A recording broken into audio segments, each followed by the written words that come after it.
Good morning, everyone, and welcome to the January 2024 Land Use Control Board. We're waiting on a couple of board members for a quorum, but they're on their way, so we will get started shortly. Thanks for your patience.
Good morning, everyone, and welcome to the January 11, 2024 Land Use Control Board meeting of Memphis and Shelby County.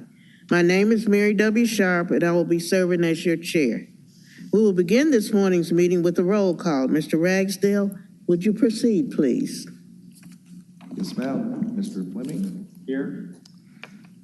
Mr. McKinnon? Here. Ms. Wilbanks? Here. Mr. Thomas? Here. Dr. Pritchard? Here. Vice Chair Lyles Wallace? Here. And Chair Sharp. Here. We have a quorum. Thank you, Mr. Ragsdale. I would like to remind you that copies of today's agenda are located at the front right podium if you need them. If you wish to be a speaker on any case that is on today's agenda, please fill out an attendant speaker's card located at the front podiums.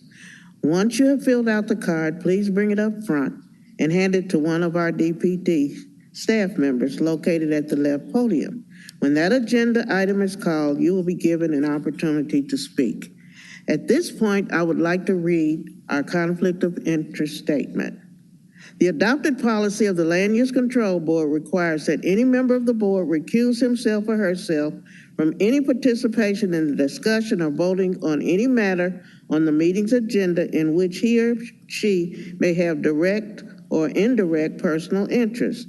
The member shall vacate his or her seat during deliberation on any matter from which they have recused themselves. An abstention may substitute for recusal for the purposes of maintaining a quorum. I would like to now get approval of our minutes from the last meeting. May I please have a motion? So moved, Madam Chair. Second. Okay, we have a motion, we have a second. Is there any discussion? Is there any discussion from our board members? Okay, hearing none, I assume we're ready to vote. All in favor say aye. Aye. Those opposed, nay. Motion carries. Thank you. Before we go forward with our procedures, I'd like to announce that Mr. Darrell Thomas's birthday was Sunday, and Mr. Tolles, who's not here, his birthday is in January, and then yours truly is in January, but I'm not going to tell you how old I am. Okay. 28th of January. Okay, Mr. Ragsdale, may I please get a secretary's report for this month and an explanation of today's procedures? Thank you, Madam Chair, and happy birthday to you, Mr. Tolles and Mr. Thomas. And I don't have a secretary's report this month. I will be giving an annual report in February and introducing some of our new staff members. We do have Director Zena will likely be here toward the end of the meeting, and we'll have a short report at that time, I believe. So, Okay. So I'll go into the procedure for the meeting. At the beginning of today's meeting, we will establish a consent agenda for those items where no one in the audience or on the board is requesting an individual public hearing. After the consent agenda is established and approved, we will move on to the irregular agenda. For each case on the irregular agenda, the DPD planner will give a presentation. This will be followed by the applicant's presentation and any testimony from others who support the application. The applicant and supporters will be given a total of 10 minutes.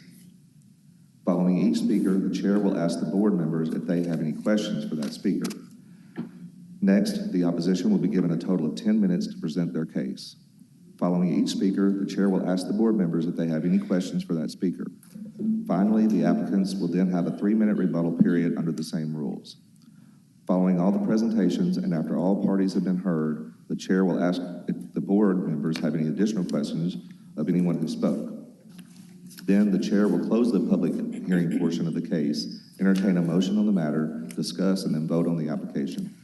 If an applicant or any speaker would like to be heard after the conclusion of the public hearing portion of the case, or if a board member wishes to hear any additional testimony from any party for additional clarification, a motion will need to be made along with a second and then a 2/3 affirmative vote of the board is required to reopen the public hearing portion of the agenda item.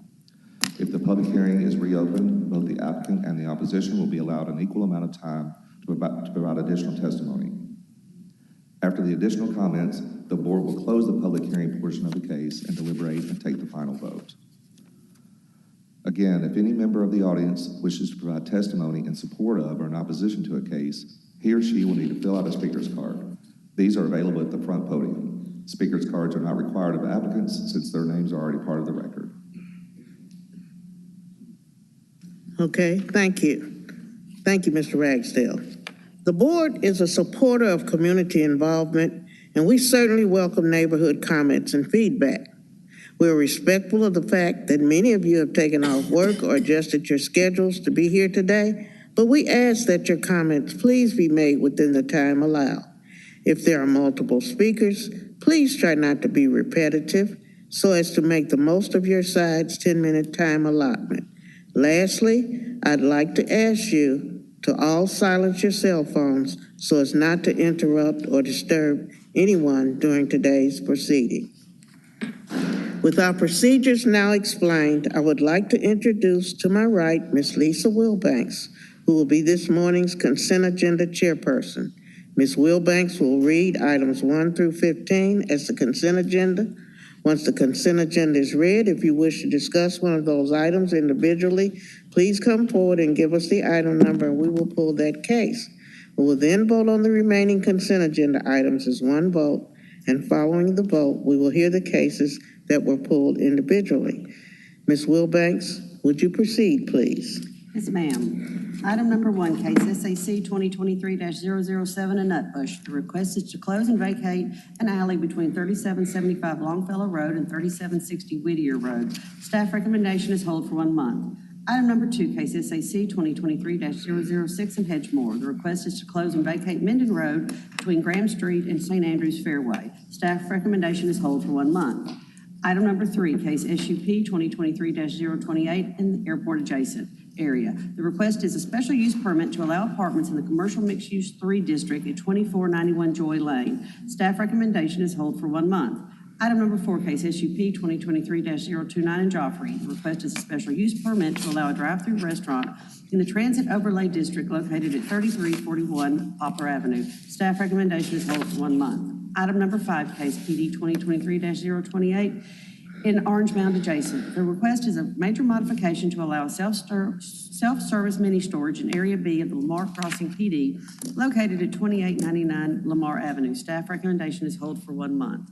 Item number 6, case MJR 2023-046 in Southeast Shelby County. The request is a major modification to allow 122-foot CMCS tower located at 8199 East Holmes Road and East Shelby Drive. Staff recommendation is approval with conditions.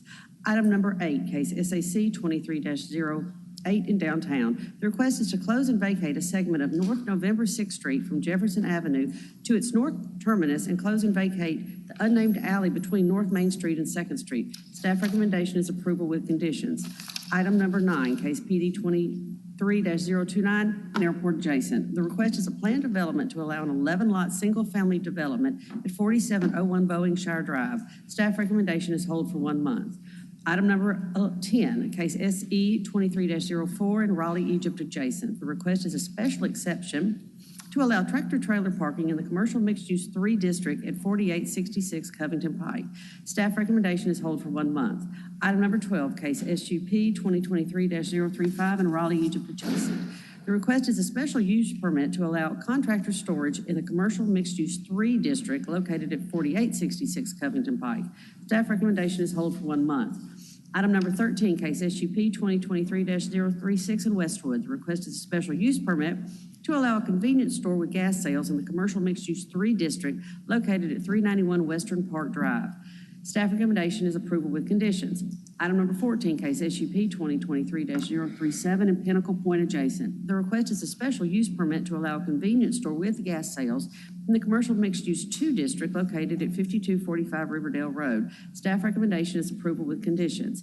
At item number 15, case SUP 2023-038 in Cherokee. The request is a special use permit to allow vehicle repair in the commercial mixed-use 2 district located at 2961 Lamar Avenue. Staff recommendation is hold for 1 month. That is our consent agenda. Thank you, Ms. Wilbanks. Anyone now wishing to pull a case from the consent agenda, please come forward and give us that item number. The items on the consent agenda will now be voted on with 1 vote subject to the recommendations of the DPD. If the consent agenda is approved, only item number 11 will have a full independent public hearing. By voting on the consent agenda, each board member is affirming that he or she has read the staff report and agrees with its findings and, where applicable, its recommended conditions. Can I get a motion, please? Yes, ma'am. Move to approve item number 1, case SAC 2023-007 as a whole. Item number 2, case SAC 2023-006 as a whole. Item number 3, case SUP 2023-028 as a whole. Item number 4, case SUP 2023-029 as a whole. Item number 5, case PD 2023-028 is a hold. Item number 6, case MJR 2023-046. Item number 8, case SAC 23-08. Item number 9, case PD 23-029 is a hold. Item number 10, case SC 23-04 is a hold. Item number 12, case SUP 2023-035 is a hold. Item number 13, case SUP 2023-036. Item number 14, case SUP 2023-037. And item number 15, case SUP 2023-038 is a hold. Do I hear a second? Second. Okay, is there any discussion? Is there any discussion amongst our board members? Okay, hearing none, I assume you're ready to vote. All in favor say aye. Aye. Those opposed, nay. Motion carries. Thank you. We're now going to go to Dr. Pritchard for the regular agenda. Mary, if we vote on 7, No, it was It was not. no. number 7? No, that we pulled it because it was already done in TRC. Okay, So just go right to 11. so we're going to agenda item number 11. Yes. SUP 2023034CO, Millington adjacent. Special use permit to allow a solar farm in the Conservation Agriculture District located at Singleton Parkway and Pleasant Ridge Road. Staff recommendation is approved. See if your mic is on. Yeah. Make sure your mic is on. Okay, item number 11, we're going to hear. And we need to know if the applicant is here, if you'll come up and introduce yourself. And Yes, please. ma'am. Josh Whitehead, Birch Porter Johnson, 130 North Court. Okay, thank you. And we do have opposition.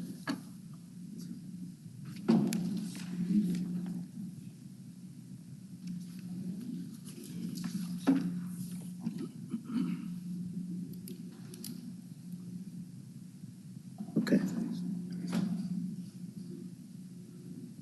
We need to get, okay, I got you. Okay. All right, we're ready to hear the case. Good morning, everyone. So it's my privilege to present to you case SUP 2023-034. The applicant is Mr. Josh Whitehead.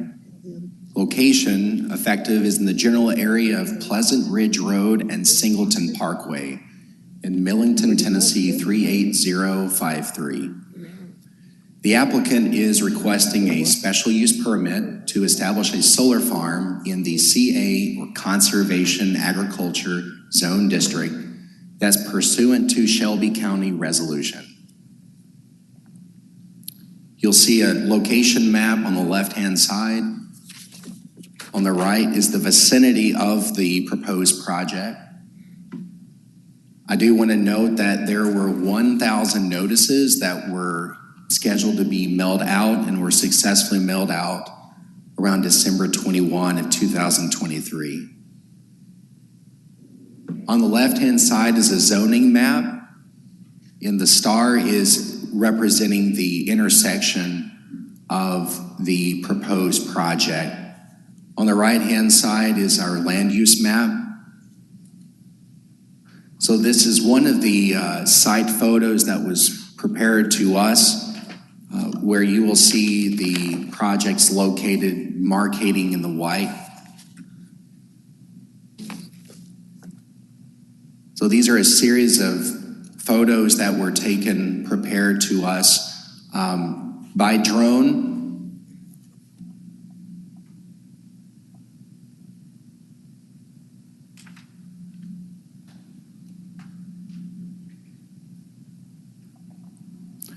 This is the site plan that has been provided to us by the applicant. So the conclusions for this case, number one, the client is requesting for the special use permit to establish a solar farm in the Conservation Agriculture Zone District pursuant to the Shelby County Resolution. Number two, the application is a response to a resolution that was passed by the Shelby County Board of Commissioners requiring the filing of a special use permit for any solar farm that would otherwise be permitted as a matter of right under the regulation of the Unified Development Code. Number 3, the Division of Planning and Development, or DPD, had produced a study on solar farms. One of the products per the moratorium provided the following listings as listed in this staff report. Number 4, the applicant is proposing screening and setbacks that exceed the minimum requirements per the UDC solar farm study or the Unified Development Code. Number 5, a land appraisal study was conducted focusing on the potential effects of the project on adjacent land studies. And number 6, the applicant proposes to post a bond to ensure that the solar panels are removed from property should unforeseeable event requires the 40-year operations contract to conclude within the 40-year time span. So our recommendation per staff is to approve, but with conditions. Number 1, a final site and landscape plan shall be submitted for review and approval by the Division of Planning and Development. Number 2, a decommissioning plan that estimates the costs of decommissioning less the estimated salvage value of the components at the time of decommissioning shall be submitted along with the final site plan. Number 3, Shelby County shall be added as a party to the decommissioning bond for the removal of the solar panels from the site. Number 4, minimum setbacks shall be in accordance with the submitted site plan. And number 5, the final plan or plans shall be submitted for review and approved by the county engineering via the memorandum of conformance process. This concludes my presentation. Thank you very much. Do you have any questions of him at this point? And let me ask, is everybody here for number 11? Okay. All right.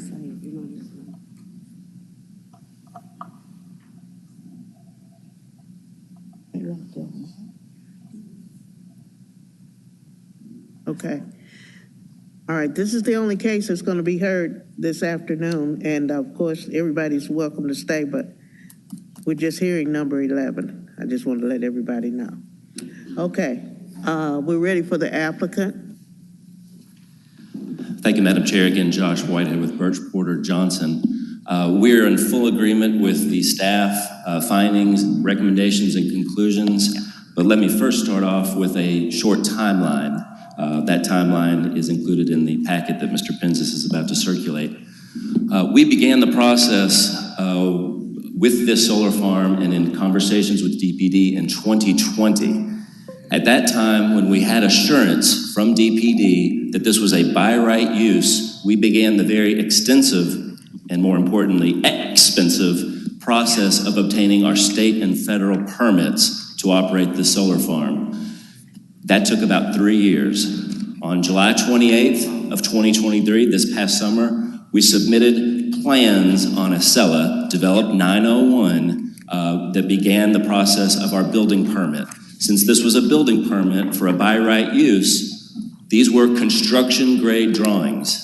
We spent about $3 million on these construction grade drawings. Because of the transparency of Develop 901, anybody in the world, including the Daily Memphian, can look at Develop 901 and see which permits have been filed.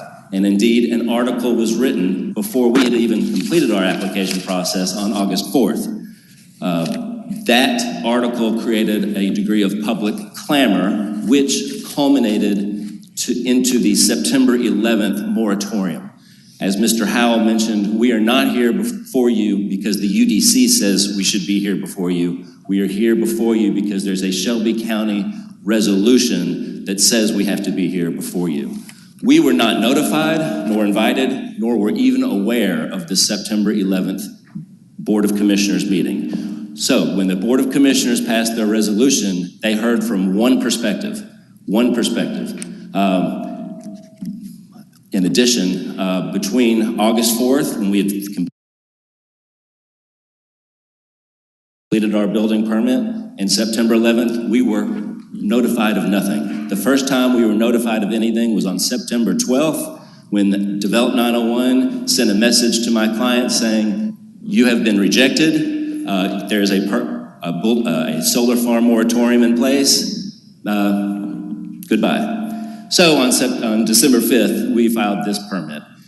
The General Assembly last year passed a law that we believe is pertinent and we want to bring to your attention, and it reads, the General Assembly declares that property owners should expect that the merits of a permit application will be judged on the law in effect at the time of application, August 4th.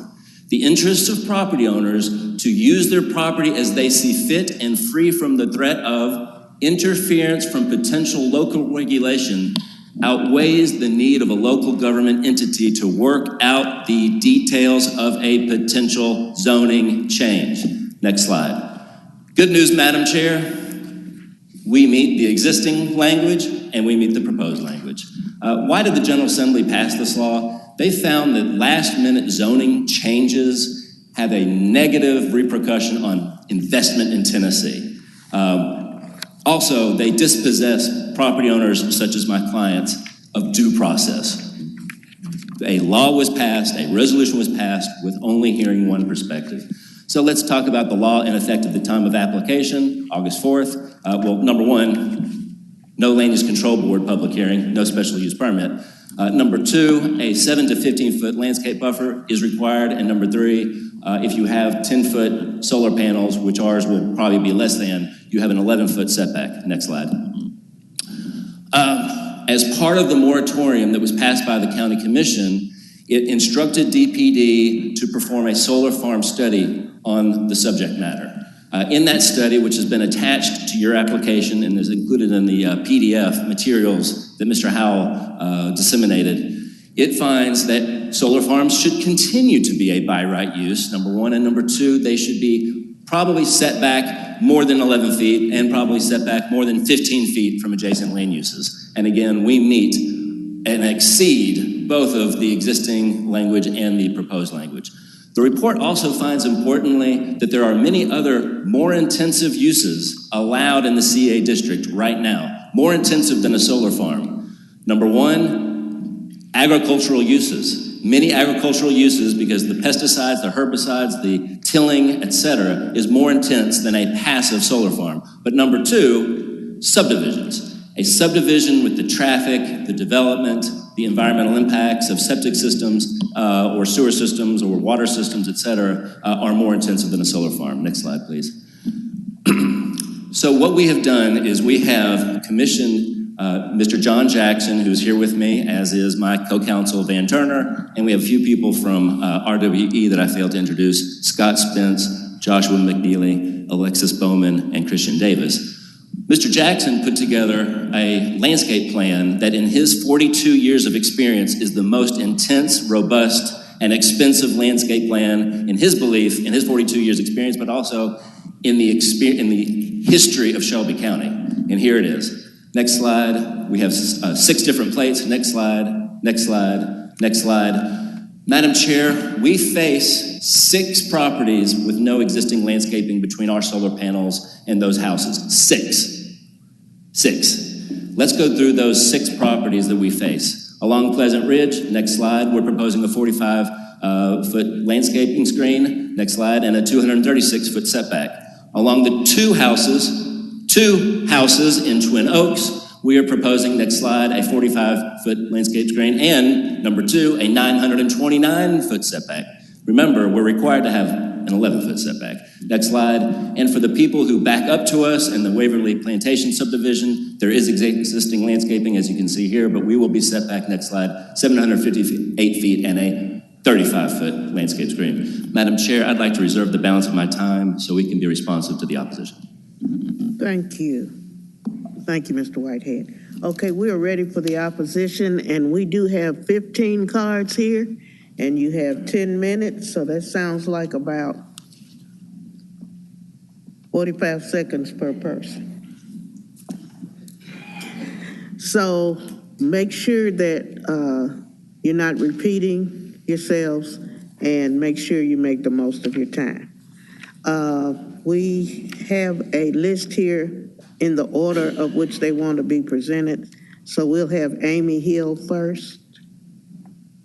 Amy Hill. Give us your name and address and your statement. And all 15 of you only have 10 minutes.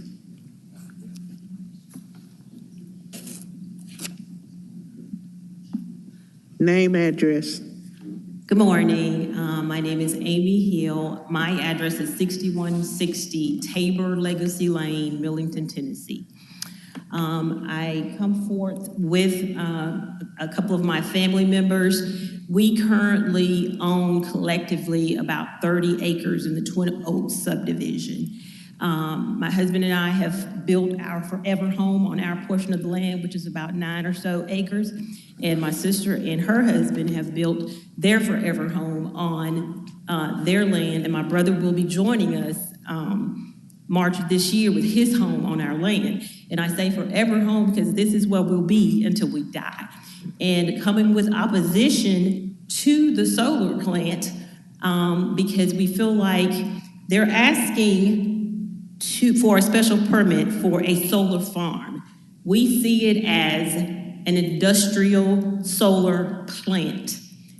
And just looking at the reasoning why we're allowing this, the only thing that keeps coming up is the tax revenue that's gonna be generated. And like my granddaddy used to say, all money ain't good money, especially if there is the slightest chance that my grandchild or my children will be standing here trying to rectify the wrong that this solar plant has caused to the neighborhoods, my home, and other communities in that area. There's just not enough study as it relates to what happens in 40 years when they decommission these things. One council person said it. She said that we are going to be used as guinea pigs. We don't want to be used as guinea pigs. We don't want our children here fighting to rectify an issue that could have been rectified now. You guys are our only line of defense. We're not represented by the city of Memphis. We're not represented by Millington. You guys are our only line of defense. We need more protection against this massive solar plant. Thank you. Thank you. We have Michelle Allen. Michelle Allen, if you'd come up and give us your name, address, and your statement.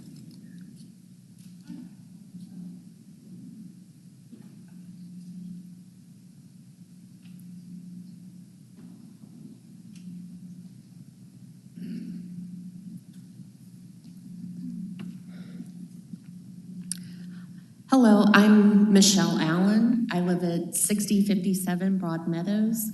I'm here in opposition of what they're calling a solar farm, which is actually a solar industrial plant that would be just adjacent to my neighborhood. I would like to defer my time to Denise Landau, if that's okay. Your time to the what? Denise Landau. Okay. Thank you. Denise. Next, we have Peeler and Landau. Okay. Peeler and Landau, I'm calling the next people.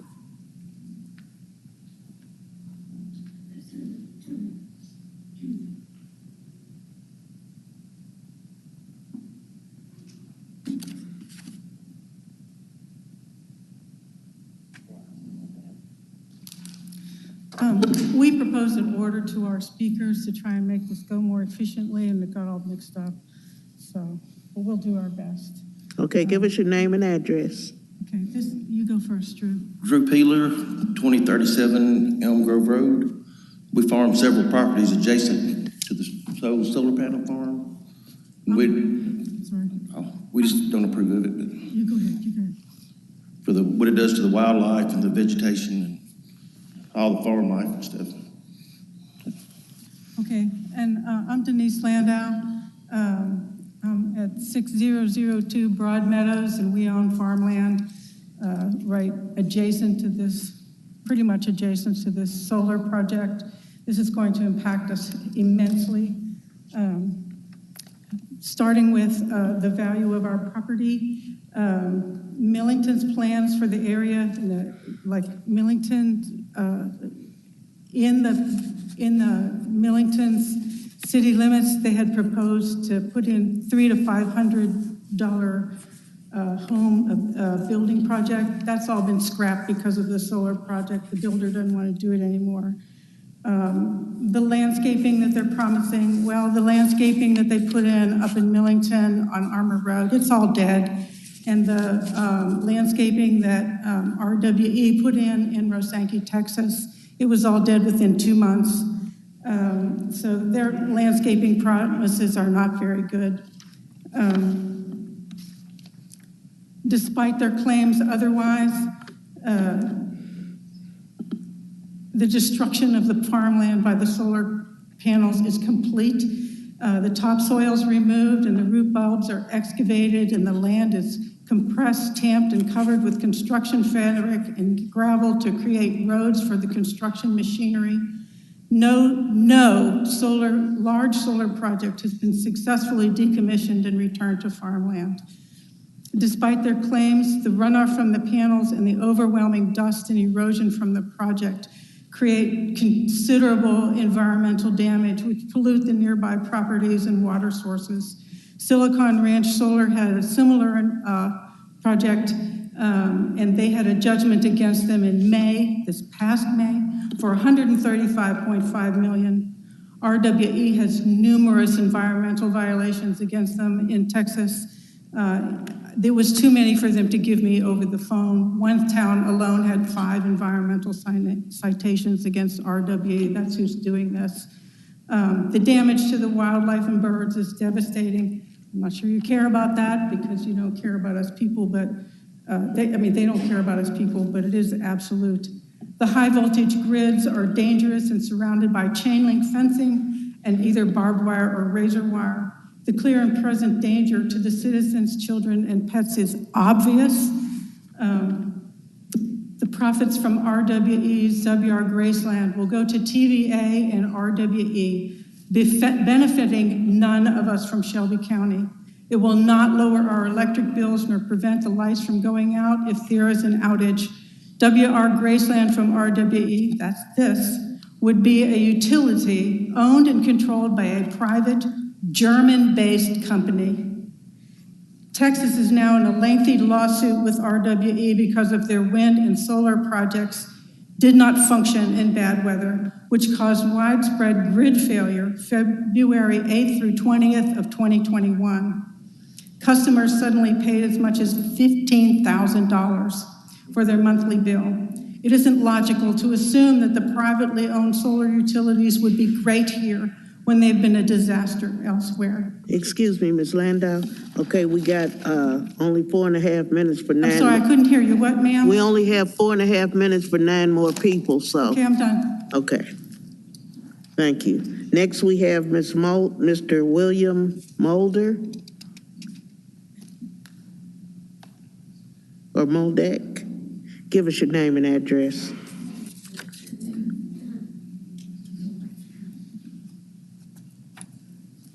You only have 4.5 minutes for 9 people. I'll do what I can. Thank you for having me up here. Okay. And listening. I don't know how many of these people have lived on Pleasant Ridge as long as I have. I live at 5580 Pleasant Ridge Road. Okay. I'm the third house on the north side of Pleasant Ridge from the intersection. My grandmother was born there, and my great-grandmother, my mother. That's our family through there. I've been there, I can remember 60 years out of my 67. I've been sprayed with 2,4-D, everything else. One time I was down here once with the Land Use Control Board about some footage. And they're talking about setback. The county has told us that they're going to widen Pleasant Ridge Road. Now, I was told at that time, 36 years ago, that it was going to be done, but I don't know when. But I have seen the flags out in the yard, going through everybody's yard on the north side of Pleasant Ridge. If they put this solar park in, they need to, instead of taking more frontage off of us, which everybody on that side has dedicated 30 feet, I think the Boltons or the Batemans or whatever farm you want to call that, I think they only have 10 feet dedicated. What I can remember off seeing the plat maps back in the day. You need to make sure that the property is taken off of them. If you need more, if the county or city or whoever, the state decides to widen that road, it needs to come off the farm and not already developed yards, homes, everything, everybody on the north side, we need to be left alone. I'm not real happy about the solar farm because it's not a farm.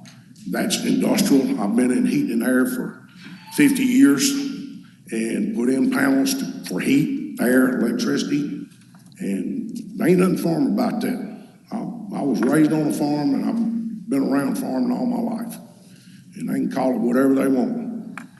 The trees that they cut down to make the earth greener, they cut several trees down, they dug holes, and I saw more heat and smoke in 1 week come out of 2 pits on that farm that I've seen smoke coming off the biggest John Deere tractors that you can Chair, imagine the opposition in the has past 40 2 years. minutes remaining.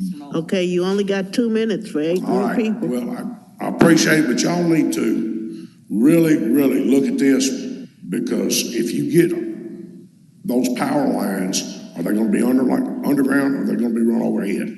You need to find a route they're gonna take, because that's detrimental to you. Okay, So, thank y'all for listening. thank you. David Church.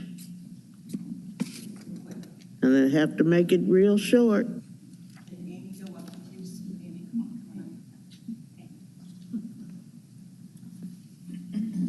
I'm David Church. I live at 5938 Bolton Bottom Road, Millington. One of those pictures is looking right over the top of our house. We're the one that faces that 900-foot setback.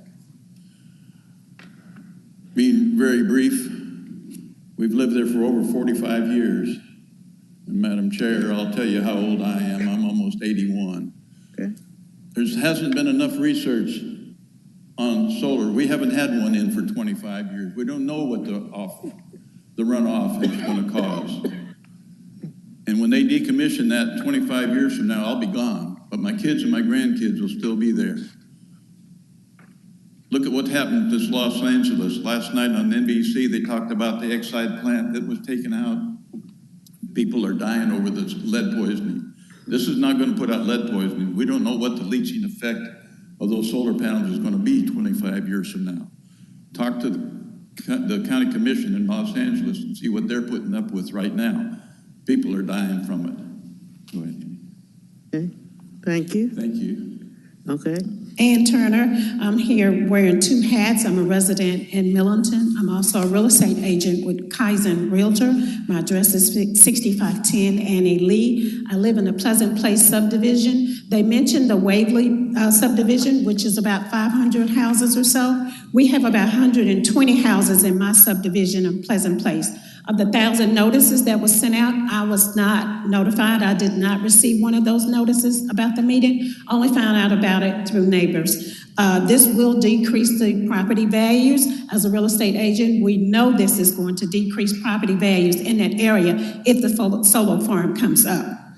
Also, we have 13 new subdivisions coming up in the Millington area, new subdivisions. In fact, the subdivision that was slated for Pleasant Ridge, that developer has pulled out due to the solar farm. We ask you to do more research before approving this project, and to please make sure that we reach out to the constituents in the Millington area, not just, excuse me, not just Waverly Farm, but in the Pleasant Place subdivision as well, because we're 1 street, 1 mile over from where the solar farms are being installed. We again ask you to oppose this. We're in opposition of it, And we would like for the constituents to be heard and oppose this project. Thank you. Thank you. Okay, the time is up for the opposition. Do we have any questions from any of our board members for any of the people that have spoke? Yes, I have a question for Mr. Landu. Mr. and Mrs. Landu. Yeah, you come on to the front. Yeah.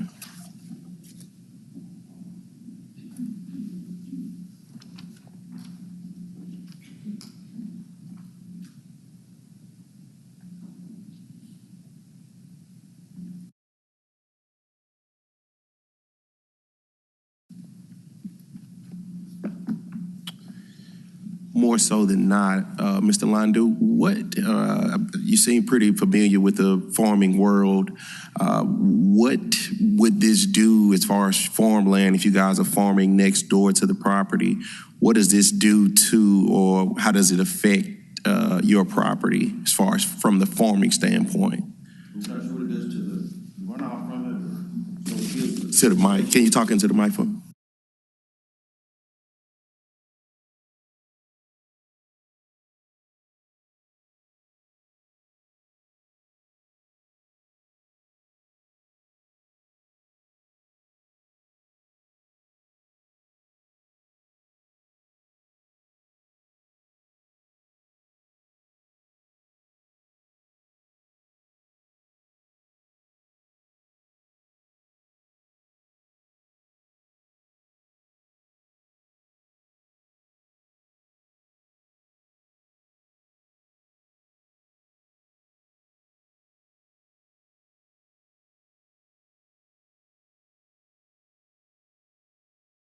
The neighboring water supplies and creates flooding as well as just, polluting of the lakes and the streams and the ponds and then there's also cadmium leaching from the panels. The panels show microscopic cracks within a couple of weeks. They've found those even before they put the panels up. These panels are guaranteed and warranted by a company in China where they use slave labor to make them. RWE has gotten around that by saying they got their panels from their Ms. Landu, warehouse. I don't mean to cut you off. You answered my question. Thank you so But what much. I'm saying is that leaches out of the panels into the, yes. Gotcha. Did I? Yes, ma'am. You answered me. Thank you so much. Okay. All right. I'm trying to be fast. Any further questions? I have a question for the opposition. Opposition as well. Is there any, I assume there have been meetings with the neighbors. Is there anything that they can do where you will support this? And since you're up at the mic, is there anything that, any conditions that you can put in that will cause you, the neighbors to support this project? Wow. Or do you just not want it, period? Well, Hello, Kathy Skaggs. I live on Twin Oaks Drive. Our position is that yes, there is need for solar plants, but they do not need to be on conservation agricultural land. We believe they should be on industrial zone land or on brownfields, because this is a great experiment. No one knows, there's no history. We don't know what's going to happen in 20, 30, 40 years from now. So put it on industrial land, put it on brownfields. Is it more expensive? Yes. But is it going to protect the citizens of Shelby County? Yes. And please protect us. That's what we're asking. Thank you. Did that answer your question? Yes. Okay, we can't have any more. May I just say one thing, Ms. Sharp, please? Okay. I have read and understood that the board of the Land Use Control Board is very sympathetic when people take off the time from work and their daily lives to come down here to voice their concerns. And I had heard and hoped that you would give us all more time to speak. And I'm not saying 2 or 3 minutes.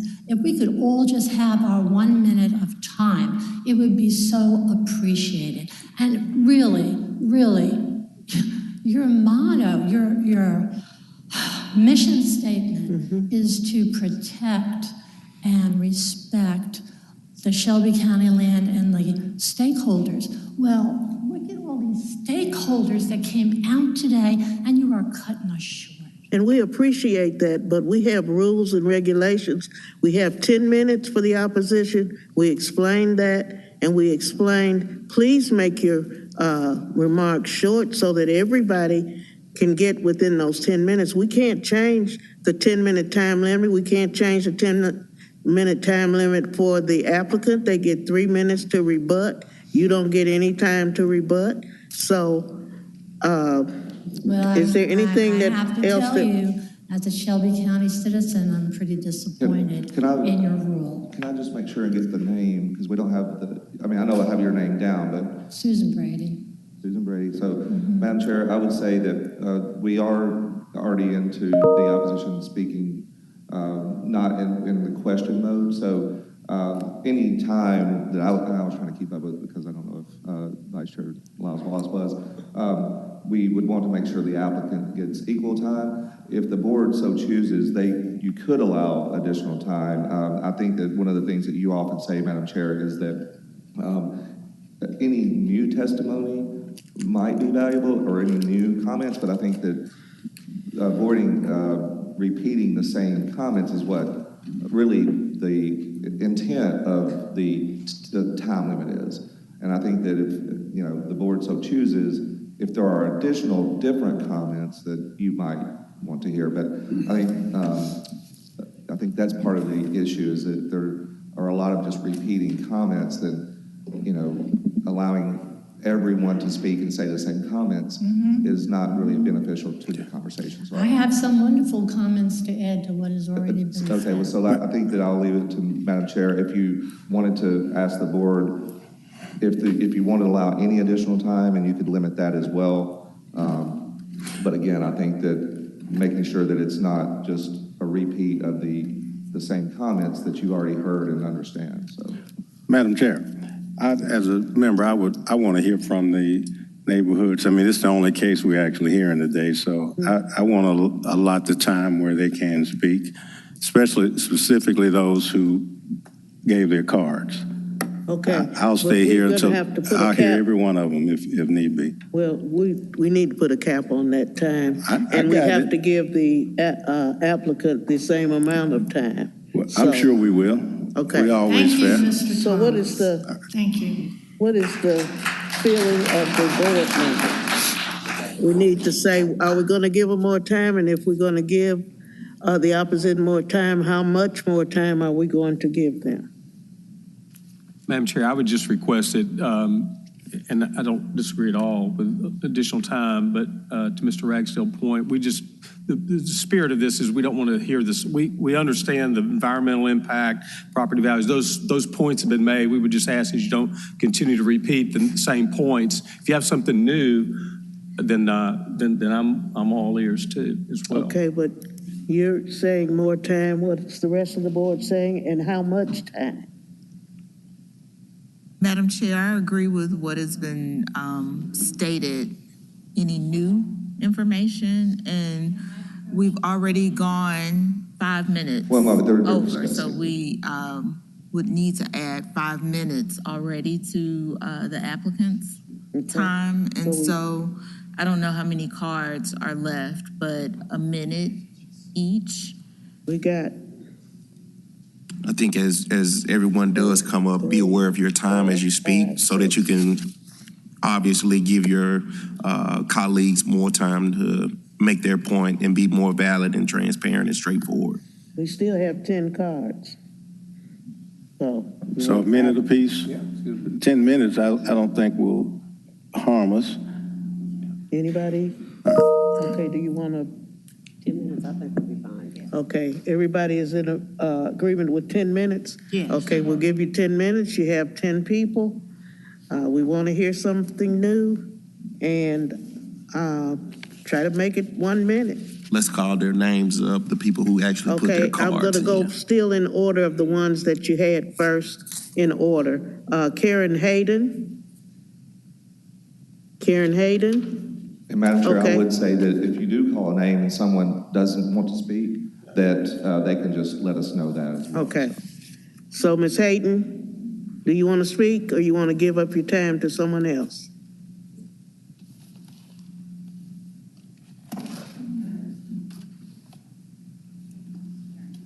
Okay. 10 more minutes.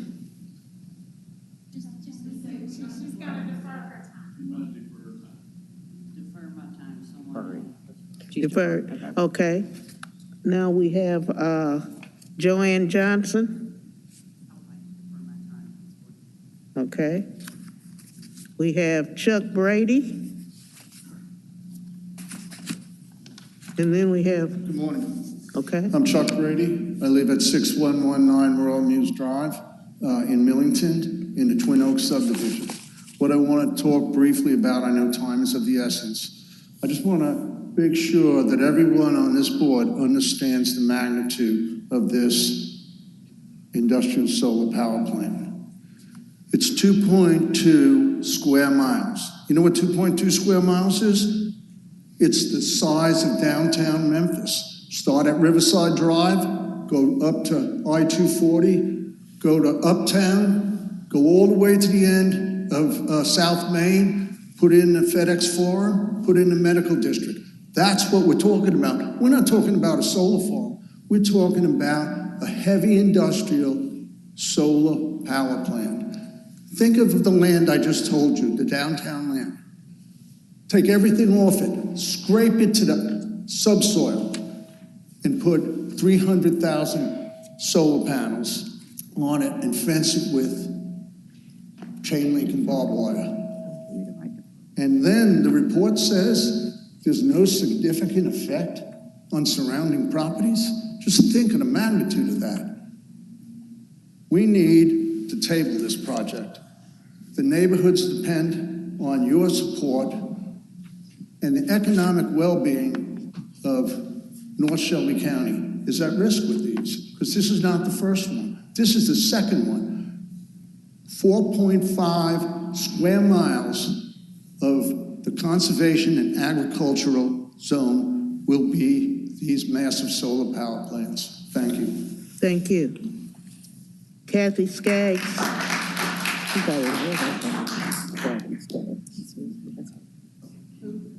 Kathy Skaggs has already spoken. Okay, Gabriel Schnell, okay.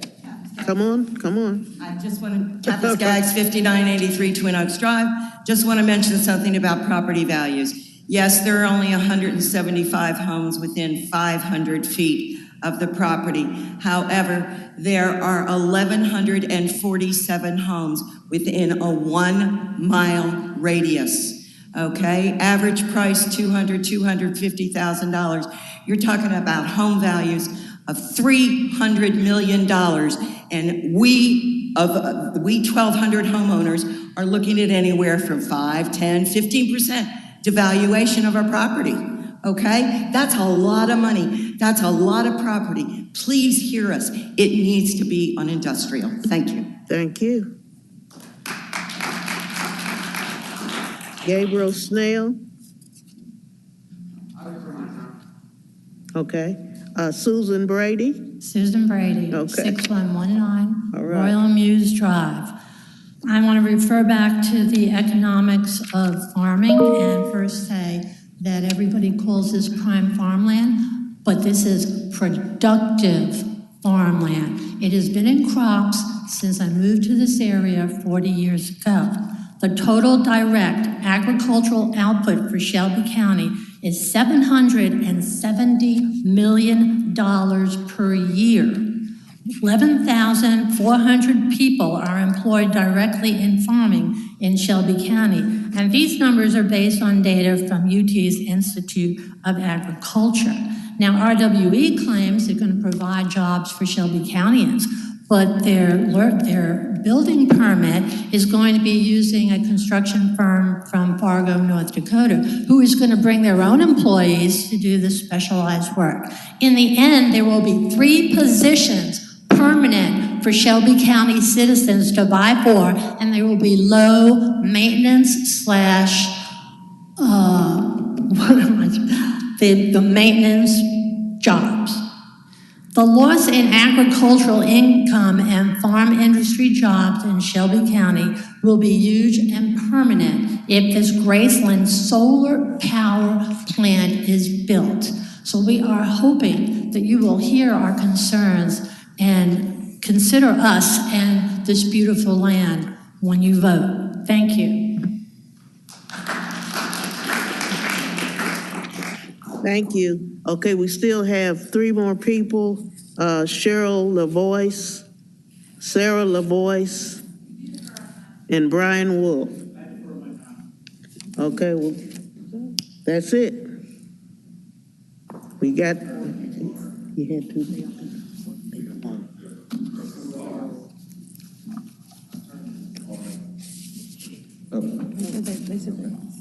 Okay, if you, Madam Chair, is it gentleman Gabriel Schnell? He just deferred. Or Brett? Oh, okay. Madam Chair, let's They hear from this already gentleman. talked. All of these Yeah. people. So we can hear from. Anybody Madam Chair, that I if you- have a check mark on, they already talked. Is somebody else trying to? Madam Chair, if it's okay, let's hear from this gentleman. Okay. Thank you. How many minutes they have? 2? 6 left. My name is Brett Franz. I live at 6133 Covington Pike Road. My house has been there since 1860. I've worked hard to restore it, and I actually went through the process with you guys to do a special use permit.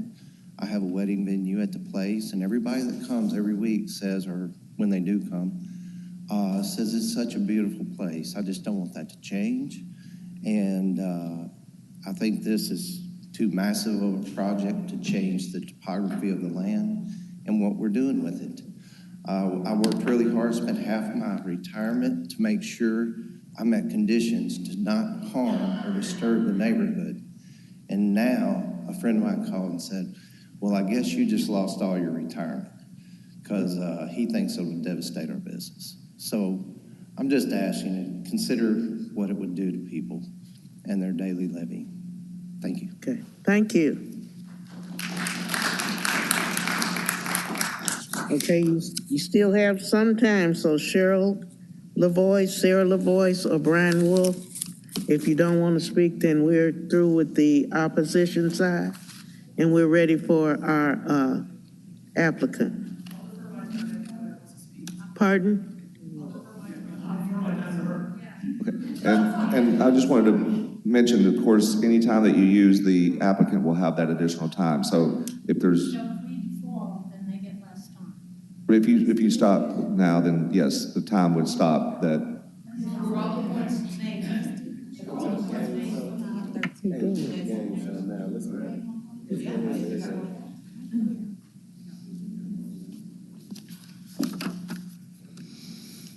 Okay, tax money. How many minutes okay? RWE is promising tax money to Shelby County as an incentive for project approval. Their solar project, Graceland, claims it will pay $22 million in Shelby County property taxes over 40 years. That total is $555,000 annually.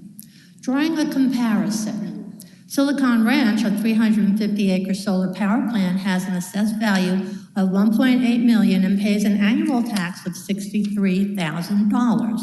Assuming a similar assessment, Graceland, 4 times larger, will have an annual tax of $253,000, which equals to $10 million over the 40-year life of the project, which is less than half of what RWE claims it will pay in taxes.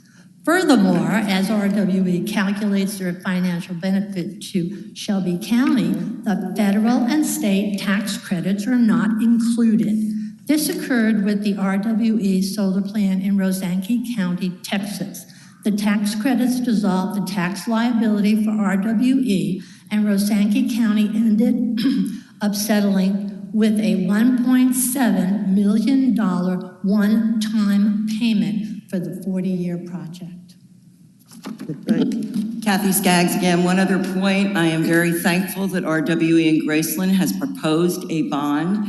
However, I believe it's incumbent upon Shelby County government to make that a condition of acceptance if it goes through. The bond should be a cash bond, and it should also be transferable. Should anytime during the course of the project RWE sell it to another entity, the bond must carry over to protect the landowners and the county and the nearby people that live near it. Thank you. Thank you. Okay, board members, any questions of the people who have spoken? Okay, we're ready for the applicant's rebuttal. Thank you, Madam Chair. I'm going to complete my land use presentation, but then I'm going to hand the floor over to Joshua McNeely at WRE to be more responsive to some of the more technical issues that were raised.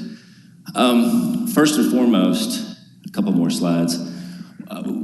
We are having trouble drawing the distinction between our agricultural zoned property and the agricultural zone property to our east that was developed in 1967 and 1969 as the Twin Oaks subdivision. The CA zoning, formerly known as the AG zoning, was the default zoning when Shelby County adopted zoning in the unincorporated areas in 1935. That's what it is. It's a default zoning. Next slide. And before, next slide, Twin Oaks was developed. It too, as these aerials going back to 1962 reflect, was also agriculturally used. Next slide. This area of Shelby County is increasingly becoming urbanized. Just last week, and then following this past Monday, the city of Bartlett is annexing the property immediately to our south, next slide, to rezone it for industrial uses. These are this is the concept plan that is associated with that Bartlett Planning Commission staff report that shows 2 million and some odd 270 million, 2.7 million square feet of warehouse space. Next slide, and that's just to our south. This shows the population growth between 2010 and 2020. As you see, Tipton County is quickly growing. Shelby Forest is quickly growing. The expectation that this property is going to be used for agricultural uses for the long term is probably coming to a close. It is becoming increasingly part of the center of gravity, particularly as Haywood County catches on fire with the Blue Oval project. Next slide. We do have some letters of support from adjacent property owners. Here's 4. Next slide. And there's one on Pleasant Ridge. Next slide. I did want to point out that in your staff report, attached to your staff report, I should say, is an appraisal report that we conducted. It matches the DPD study on solar farms. You've heard testimony that solar farms have a between 5 and 15% devaluation to surrounding properties. Our report, specifically for this site, found that the same thing that applies to all other land uses and how it affects neighboring property values also applies to solar farms. If you can't see it, you can't smell it, you can't hear it, it won't have an effect. Mr. Kirkland has interviewed 170 tax assessors. All 170 of those 170 interviewed said that the proximity to a solar farm has no effect on how they assess properties. Furthermore, 8 out of 8 studies cited in the Kirkland report that use actual sales data show absolutely no effect between a solar farm proximity and a home value. Again, that is matched by the DPD report. The DPD report does cite a study that found that there is a 1.5% decrease if you're within half a mile. But if you go to that report that was from last year, 2023, it's a pretty recent report, it makes a distinction between urbanized areas and rural areas. The 1.5 is an average. If you go to just the urbanized areas, there's a 1/3% reduction in value. Well, that's not nothing, and we're not making light of that, but we believe that with what we believe might be the most robustly landscaped solar farm in the United States, that we can reduce that 0.3% reduction to actual zero and have no effect on our surrounding properties. Next slide. As mentioned by the opposition, we do anticipate producing $20 million worth of property taxes to Shelby County over our 40-year lifespan. That, in comparison to just about any other land use, really has very little costs to the county. We're not producing school children, so we won't add to the school costs or the parks. Sheriff's Department will be minimally impacted. The fire department would be minimally impacted. So this is a $20 million infusion of revenue with very little impact on the county. Next slide. And finally, before I hand the floor over to Mr. McNeely, I go back to what the UDC requires for special use permits. Again, this is a quasi-special use permit, right? The UDC says we're not here because we need a special use permit. We have a Shelby County resolution that, quite frankly, was based upon the same testimony you heard this morning, some of which is factual, but some is conjecture. The UDC, for all special use permits, say the project will not have a substantial or undue adverse effect on adjacent property, the character of the neighborhood, traffic conditions, parking, etc. The project will be constructed, arranged, and operated as if so to be compatible with the immediate vicinity.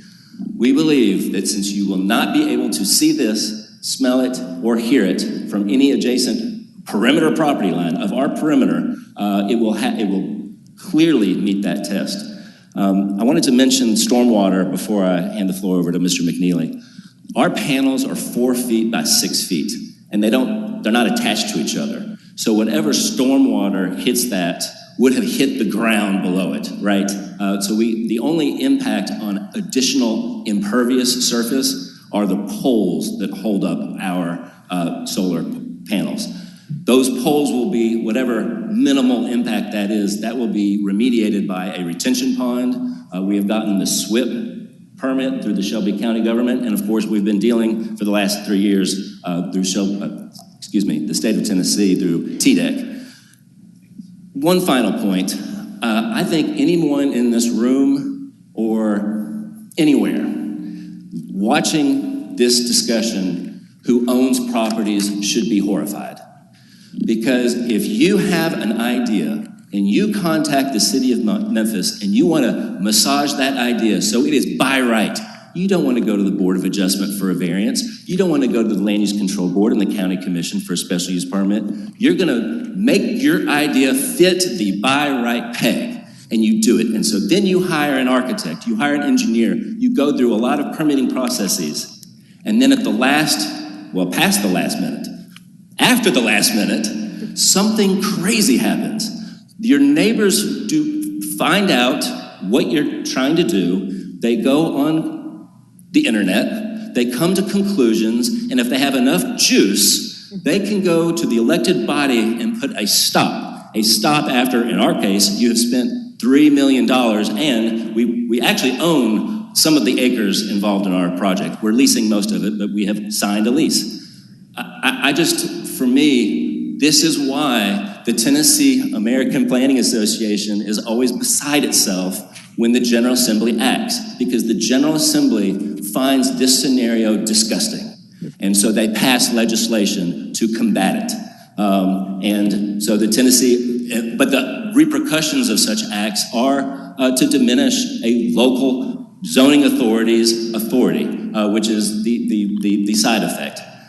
With that, Madam Chair and members of the board, I'd like to hand the floor over to Mr. McNeely, unless there's any questions for me. May I ask a question of Josh? With a solar farm of this magnitude, talk to me about glare. And I know you said it will not be seen, so I'm assuming there are 2 questions I have about that. So no one driving will get glare from this, right? Correct. All right, what about flight paths? I might hand the floor over to Mr. McNeely on that. All right. Good afternoon. Thank you for your time today. To answer your question, so we've already filed with the FAA on this. You know, the general construction and material used in solar panels are anti-glare and anti-reflective. If you've ever flown into Denver, you will notice in the Denver International Airport, there is a massive solar farm directly on adjacent property. In Illinois, very similar, it's not massive. You can't really build a massive solar farm in downtown Chicago, but nonetheless, you know, this is a process that you get cleared by the FAA. They are designed to be anti-glare. Okay. Really to absorb sunlight. Thank you. Your address? Say that one more time, sir. Your address. Name and address. What's the new address? 701 South Brazos, Austin, Texas is the old office for RWE. You can take this opportunity to use some of our time to respond like cadmium. Okay. I'd like to just address a couple of the comments that were made by the opposition, and feel free to stop me at any point if you have any questions. I think we heard, you know, on numerous occasions, environmental impacts. To set the record straight, you know, we went through a process via TVA with the Environmental Protection Agency, so a federally regulated NEPA process on this project. That was a very intense, almost 24-month process in which there was multiple agencies involved, U.S. Fish and Wildlife, Army Corps, the Native American tribes, et cetera, et cetera. That process concluded with an issuance of a FONSI, I believe in late 2021 or summer of 2022. That the FONSI stands for a finding of no significant impact. That was received with concurrence from all federal agencies, including U.S. Fish and Wildlife, for both habitat, so flora and fauna, right? So plants and animal impacts. There's within that, there's additional studies on impacts to rural character, surrounding neighborhoods, traffic, noise, etc. So I do think there may be some general concerns, whether they are factual or not. I do just want to point out that the federal agencies and all of the respective collective agencies in that process all found this project would have no formal significant impact from an environmental perspective.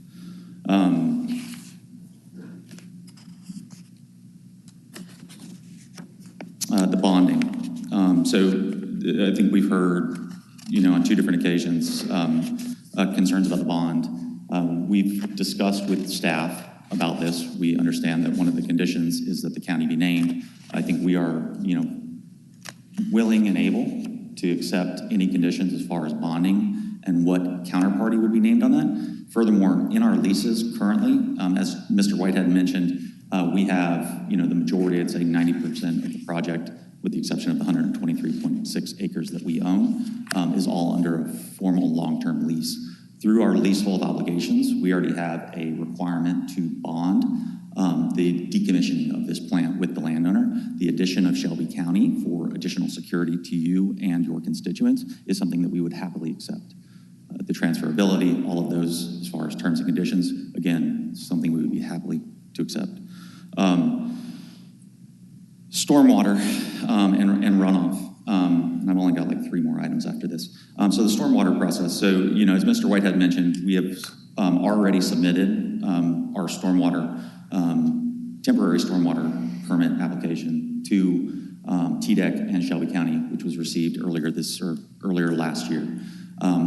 Prior to the start of construction, we will have another process in which both those agencies, so both TDEC and Shelby County, would again have to review the formal stormwater prevention plan prior to the start of construction. Again, these are standard processes that we believe you guys have set forth code and requirement to uphold the standards that protect your constituents, something we're more than happy to adhere to. There was another item on, you know, 2 items that I think are not very factual that were made. One around cadmium and cadmium leaching. The type of solar panels that we have proposed in this project that are within the application you guys have in front of you are polycrystalline. This is a silicon-based solar panel, the same solar panel that Einstein based his theory on the photovoltaic effect, and the same ones that have been around since the 70s, 60s, and 70s, right? So the blue wafer on the inside of it, sandwiched between glass, essentially. These do not include cadmium. Cadmium is, unfortunately, in your Millington project by a different developer, made by a manufacturer named First Solar. We don't use First Solar modules. We do not intend to use First Solar modules and have not proposed those on this project. So there will be no cadmium and no potential for cadmium leaching on this project because we're just not using those panels. The slave labor item on the manufacturing of solar panels, the Biden administration has done a great job essentially blocking the import of modules that are made or have components that were made in that region of China. We've had multiple manufacturers that we use that we've had to switch from on other projects, not this one, across the entire United States due to the fact that U.S. Customs would not allow those in. So again, a proper statement, but not factual. We don't intend to use those panels in this project because we just can't get them and we wouldn't be able to get them in the United States. The productivity of the farmland. So we heard multiple comments about keeping it farmland, aside from the fact that this is private property and the landowner has chosen our use as a more profitable use than his current farming operations. That family has owned this property for over 130 years. Formerly, it was the Bateman property. I've heard mention of that earlier. The amount of labor that they currently use on that, so they historically have farmed corn, soybean, cotton. There's 2 farmers on it. They don't own it. They are tenant farmers, but 2. We've, through our environmental process, so tying back in about how much productivity that gives jobs as far as, I think, what the basis of that comment was by some of the opposition. And then tying that back into the environmental impact. During our NEPA process with the EPA, we had to do intensive cultural surveys across the property, which meant we had to send archaeologists onto the property and within certain portions of the property, create grids and dig a certain amount of holes to see if there was artifacts, and we would be impacting any of those artifacts. There was none found that were deemed of significant areas. There was a couple that had some remnants that we are avoiding, again, to adhere to EPA and what was deemed a finding of no significance. The farming activities, though, that took place during our surveying, the spraying of herbicides and pesticides, we had multiple occasions where some of our surveyors got sick, rashes, vomiting, diarrhea. They had to get sent home. As a independently owned utility, we have a very robust health and safety department, so these had to be reported internally, documented. Obviously, we are looking out for the liability of our contractors and our employees. We had to further coordinate with the tenant farmer who was spraying these chemicals on the property, and upon receiving, throughout the basis of the rest of the surveys that were conducted over the following months, coordinate when he was going to be spraying. There were some chemicals that he used that we were not able to enter the field for up to 4 days. So when we talk about environmental impacts, I can say that the current activities that have been historically done on this property for over 130 years, i.e. farming, do have environmental impacts that maybe not everyone knows unless you are in the farming sector. I think the last one goes down to employees and tax revenue. I think Josh Whitehead hit it. I'm happy to give you guys back my time, and if you have any other questions, happy to answer those as well. And Madam Chair, just a few more points. We're not seeking federal tax credits, number one. Number two, there is one other additional public benefit. We are going to improve the reliability of the local electrical grid.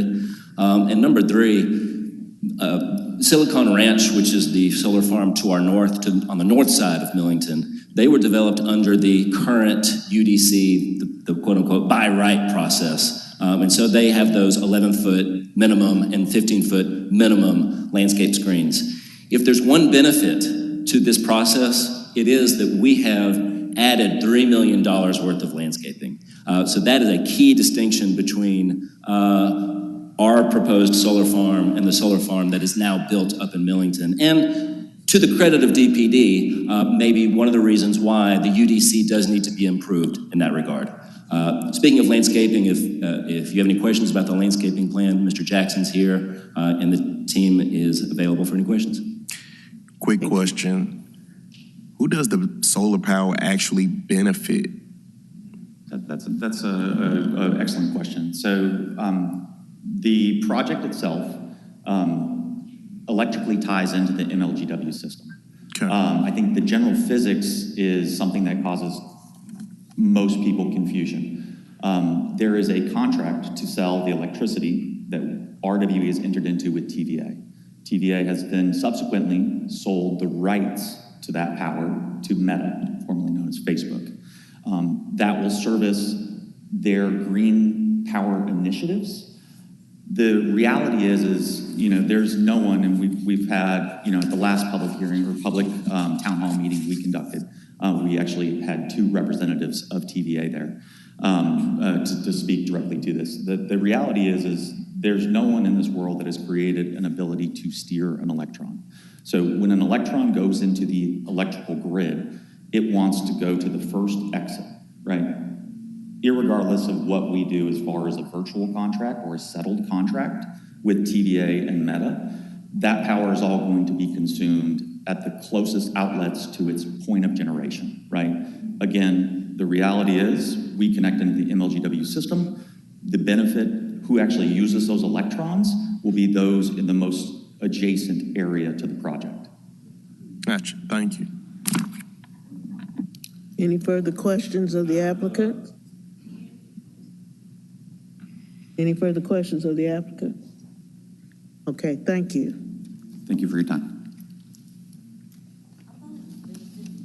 Okay, if there's no further discussion from our board members, we're going to close the public portion of this meeting, and we're ready for the motion. Madam Chair, I move that we approve agenda item number 11, SUP 2023-034. Second. Okay, we have a motion. It has been seconded. Is there any further discussion of our board members? Any further discussion? Okay, hearing none, I assume we're ready to vote. Are we going to vote individually or are we going to vote as a group? I can do a roll call, Madam Chair. Okay. Mr. Fleming? Yes. Mr. McKinnon? Yes. Ms. Wilbanks? Yes. Mr. Thomas? No. Let's see, Dr. Pritchard? No. Vice Chair Lyles Wallace? Yes. Chair Sharp? No.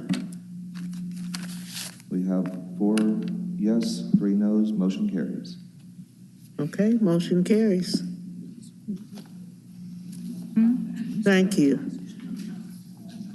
Okay, we're ready for our director's notes, director's remarks.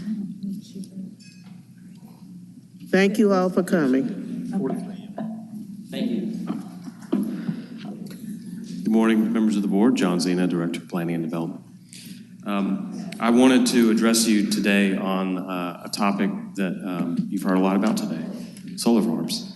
As it was mentioned, there was a resolution passed by the County Commission that instituted the moratorium. One of the other requests in that resolution was that Division of Planning and Development conduct a study looking at what the requirements are, the standards for solar farms in the Unified Development Code, especially with respect to the Conservation Agriculture District.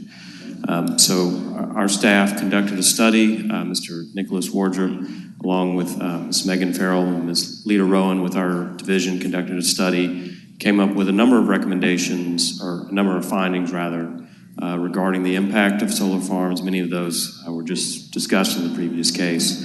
But there were a number of recommendations that they also made with respect to how the Unified Development Code might be updated to address these particular uses in the conservation agriculture area. That's going to come to you next month as a part of zoning text amendment. It was filed by our staff last week. Yes, last week. And so it will be up for discussion next month. Mr. Wardrop, who was part of the study team, is going to be the staff planner on that, but I did want to give you a few tidbits of what we plan to recommend as a part of that zoning text amendment. One of the first things that we looked at was the fact that right now the use classification is really just solar farms, regardless of size. In fact, All ground-mounted solar energy systems larger than 100 square feet are considered solar farms as defined by the Unified Development Code. So that's essentially any ground-mounted solar. So one of the things that we are recommending as part of the zoning text amendment is that we actually split that classification into two: community scale solar, which would be 20 acres and less. Utility scale solar would be greater than 20 acres. And then that way we could treat these differently based on the size of the installation. For the community scale solar, the 20 acres and fewer, we would recommend that those remain as by right uses. For the utility scale solar, we would recommend a special use permit process similar to what we went through today for those larger projects that obviously have a much larger footprint on the areas in which they're affecting. Solar farms would still be allowed community scale or utility scale by right in other districts such as EMP, warehouse, and heavy industrial. There was also some work that we did related to landscaping, screening, and setbacks. As you heard a good bit of that today. The existing standards require only a very shallow setback. We would recommend that be extended to, I believe the minimum that we're extending, are recommending extending is 100 feet, as well as at least 300 feet from property lines that abut residential uses. So there would be much greater setbacks that we would recommend for these uses. And of course, in the case you just saw, the applicant illustrated the larger setbacks that they are proposing and how that looks against other surrounding uses, particularly residential uses. We also would have an elevated requirement for landscaping between uses as well as a part of those recommendations. And then I guess the last big thing to add is putting language into the Unified Development Code regarding decommissioning. So essentially when the equipment has reached the end of its useful life, there are already in state law standards related to decommissioning for solar projects. We're not seeking to reinvent the wheel. So in large part, we're going to be just modeling our language based off of the language that's in the state law. One of the key differences in state law, those provisions related to decommissioning just apply to projects that are on leased land. And so we would recommend that they be applied to all projects, regardless of whether the land is leased or owned by the solar operator. That's essentially the main points that we'll be bringing as a part of those recommendations. Our staff planner, Mr. Wardrop, will go into the discussion in much greater detail, not only about the ZTA, but also the report that he and his colleagues prepared as a part of this.